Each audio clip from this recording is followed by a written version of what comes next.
Mga igsoon, diri sa unang pagbasa, si Moises, iyag yung gipahinumduman ang mga tao.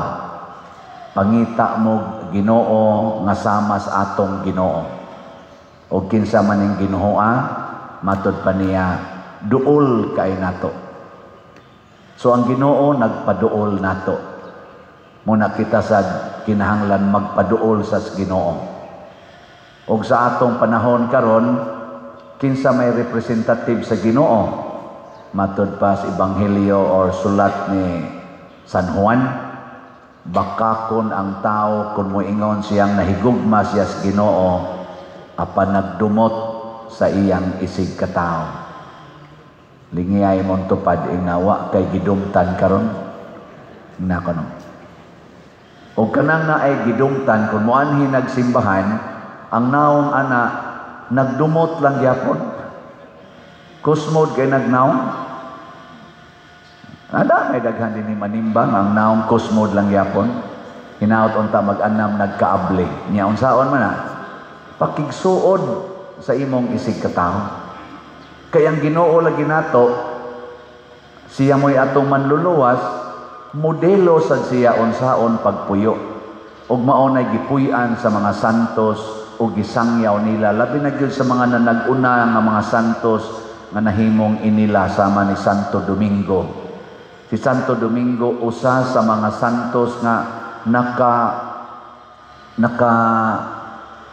pundok, nakapahiusa sa katawhan bisan paglain-lain ang ilang mga bulok, lain-lain ang ilang mga pagtulunan. Bisag lain-lain pa sila beliefs, iyang na-introduce ang dako kayong gugmas Ginoo para natong tanan. Muna dinhi moingon jud ko manimba gani, bisag asa pa mo musimbang simbahana. Sikit yun, sikit. Ay mo pagpinarihaan ng iro, kay kanang iro di man gina mo simba. Muna aya lang sa ninyong bugawa. Kay maliwat sa mos iro. Ang ato na lang buhaton, ni amang ko'y mga sinaligan din ato lang yung ipalayo ka ng mga iro, mga iring gikan sa atong public places. Nang tabangi ko ninyo, ana. Nakaron, unsa may atong buhaton, aron maliwat tas Ginoo, maliwat tas mga santos, matod pa ni Kristo, sunod mo nako, kinahanglan mahimo mong akong tinun-an. Nga, mag-asa ta mo kopyag batasan. Di ba? Adto kita mo kopya sa nagdaan nato padung sa langit. May laing daan padung sa langit ang Ginoo raman. Nakaron unsaon man pagkopya. Matod pa ni Kristo, ang mosunod nako kinahanglang biyaan niya ang iyang kaugalingon. Mahimo ka na. Unsaon pagsunod sa Ginoo niya biyaan ang kaugalingon, mahibilin ang imong kaugalingon. Unsa pasabot anis Ginoo nga dili nato higugmaon ang atong kaugalingon, ang atong kaugalingong gusto. Pero na mo suod mo dinhi simbahan, kamoy magbuot asa mo lingkod. Imo nang kaugalingon imong gisunod. Pero inig-ingon sa pari nga anhi ta dinhi mo lingkod. Or naatay butang na to, doon natay role din nga, anita mo lingkod. Kuha adayon ang imong gusto, tubana ang gusto sa katilingban, ang gusto sa simbahan. Ana, pranang nakay personal nga mga hayop, mga pet, sama ng iro, iring. Nya, ganahan kay kamudada, imo pag yung sininaan. Nya, imo da yung dadon diha sa publiko. Kung mo ingon gani ang authority sa maong public place sama aning simbahan nga wa lang kitay i-allow dinhing mga iro, mga iring, ana sunda dayon bahala nagmurag supak sa imong kabubuton. Kay nga naman ang imong kaugalingon ubos ra na siya dignidad kaysa community. Mo nay gustong ipasabot ni Kristo, unaha pagsunod ang katilingbanon, dili ang imong personal na gusto. Pero mo insister ka ana Nya nagpuyo kas katilingban sama aning simbahan, tawag na kaog. Unsa may? Unsay tawag nimo? Masinupakon. O kinsa man ang masinupakon? Ang demonyo. Kauban sila dito sa langit sa una. Ang demonyo kana si Satanas tagalangit na. Lucifer ang anak niya, bearer of light. Ni supak sa Ginoo. Pagsupak sa Ginoo nahimong Satanas, angel of darkness, o gilabay nga his kalibutan og hangtod karon ni asya dinhi naas inyong tupad maunang ikaw gahis kago. Inig-ingon sa Ginoo, ako na ning butangag uban imong buhok, kuluran kay ibalik itong natural, di gyud mo dawat. Muingon ang Ginoo nga mauna ni imong kilay kiskison o nya badlisan kay ako yung gusto mo akong matuman, giyawaan ka. Oh, di ba? Ana ba nagyaw-yaw na nanasad. Magdi na to balik-balikon ang mga timaan. Nanglitan sad karon ako pare na ako'y nainlaban din heron sa inyong community. May mga gwapa ra ba mo din mga gwapo sad. Adi man ko ma-inlove og gwapo, gwapa may ako. Okay. Ang laki man ko nya madri pag yun. Nya mingon ni Ginoo, op pader. Personal ra na nimo. Makaguba na sa imong pagkapari, maguba pag ng katilingban, wa naging manimba nimo ana, mamiya na sa simbahan o gawas pa ana, din adyo ka mahalinan og slat. Adi na lasag ko mudayon. Nya magsigig text nako, I miss you. Yay, Lord, kanindot ani Lord. Adi lagi personal ra gina nimo. Unahang katilingban. Nga naman katilingban man kay ang Ginoo mao ang katilingban. Lawas matud pa ni San Pablo, si Kristo samag lawas daghag bahin. Mao na ang simbahan, mao gyud na ang representative ni Kristo. Sundo nato ang simbahan. Ana, bahala nagmaghilak ta. Kay matud pa ni Kristo, ang magluwas sa iyang kaugalingong kinabuhi mawad-an niini. Apan ang magpakamatay sa iyang kaugalingon alang kanako makabaton niini. Usa ka paagi sa pagpakamatay nato o pagkalimot sa tong kaugalingon kaning pagsuporta sa mga proyekto sa simbahan. Mao na ako sige ko baligyag slot para sa atong project. Unsa may project nato karon? Bayaran usa nato ang atong 70 million. Ingka nganong na may 70 million pa nga tulo pa man kakaadlaw dinhi. Nagpas-an ako og utang tungod sa mga projects dito sa akong unang parokya. Unya, maikog man kong ibilin dito kay mabugatan silang samot. Unya kay ang nagtabang sa daning projeka nga nakapanindot dito sa San Vicente Ferrer Parish Liloan, nakatukod atong kumbinto nga napay elevator nya murag 3-star or 4-star hotel ang mga rooms, fully air-conditioned.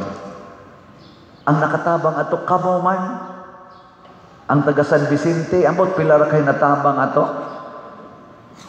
Sa gasto na mo dito nga 105 million atong kumbinto, ang 80 to 85% ana, gikan ninyong tanan nga nagsunod nako, labi na gyud mga online parishioners, naka-appeal sad mo dinhi taga Compostela. Dugay na sad ang pipila ninyo nga nagsigig palit og slot dito for the benefit of San Vicente Ferrer Parish Liloan. Ning kadili na unfair pa der sa ako nang gikaingon, ang simbahan usara kay lawas man na ni Kristo. Ang lawas nagkabahin-bahin ba, nagkalagyo ba? Waoy, naghiusa mo na kini mo simba ta.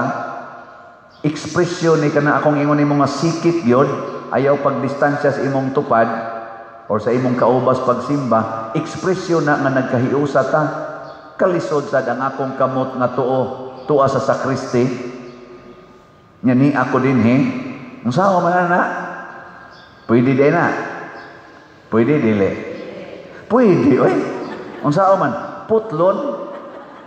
Unya, ang sawa maikaputol, mabalik pa, di na. Mo na ingos Kristo, mawad-an na kasi imong kinabuhi. O nganong dili man ka musikit sa imong kauban, kay imo mang i-preserve ang imong gusto, mawad-an na nung kasi imong kinabuhi. Mo na kanang asawa nga di musikit sa bana, mawad-an ginagbana. Nga naman, doon na may musikit lain.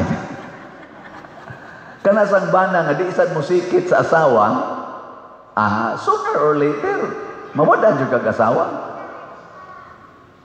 Ang mga kasakit nato nga bation, tungod ug alang sa kaayuhan sa community for the justice, fairness, peace, and unity, atong buhaton, bahalag masakitan ta. Naidaghang panahon nga masakitan kita para sa kaayuhan sa community.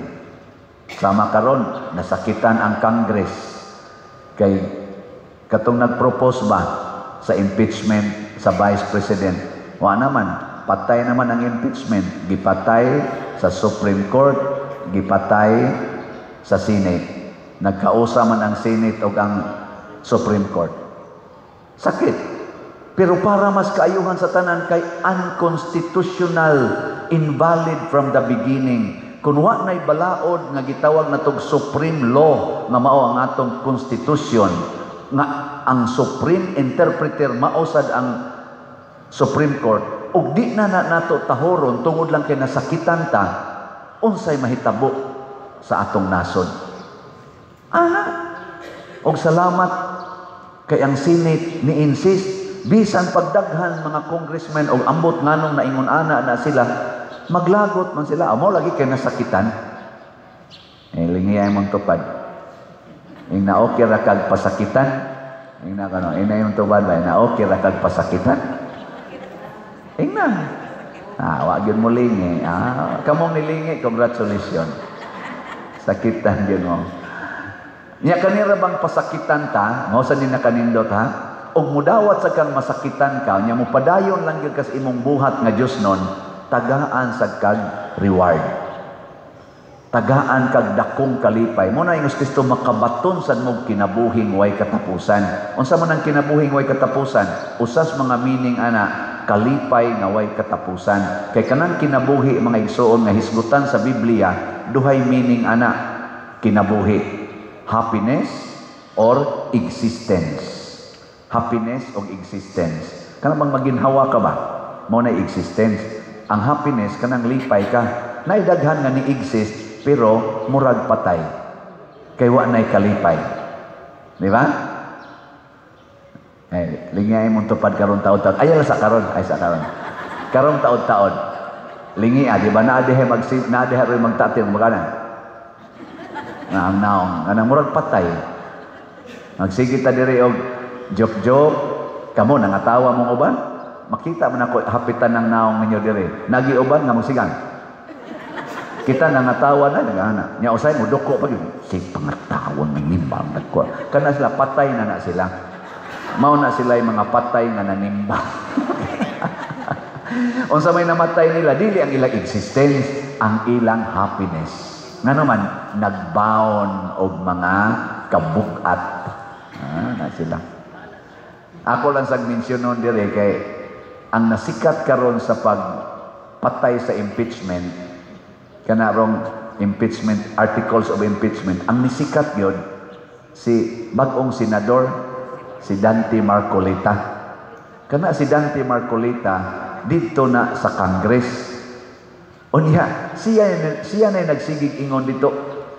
Daghang kay siya gipangsulti ba nga, sundani. Tungod kay magsige man siya ingon nga kaning ni dili ni maawa ni mohaom sa atong balaod ana. Gipangtaktak siya dito sa Congress sa mga committee. Wa na siya mamimbro kay mura man siya og kanang devil's advocate dito. Pero ang iyang gusto sunda ang balaod kay kun di na to sundon ang balaod masango kita ana. Pag ila magyong taktak siya tungod sa pagsigig taktak gipang kuha siya sa mga committees, wa na siya na membruhan, hasta tong siya mo chairman sa mga duha ba to ka committees, gitaktak yapon siya. In short, gisakit siya dito sa Congress. Gibaliwala siya sa Congress na elected man noon pagka-senador. Pag-abot sa proposal sa Congress dito sa Senate, si Dante Marcolita maoy ni babag. Gahilak na ron ang nag-persecute niya. Mao na ningos Kristo ang magpaubos. Kusgan. Ay lang kong kasabi. Unya, ang nagpataas. Okay. Kadtong mga mapaubsanon, kusog mamalit og slat. Kadtong mapahitason, di gina mo palit og slat. Ang kadtong mapalit og slat, manindog.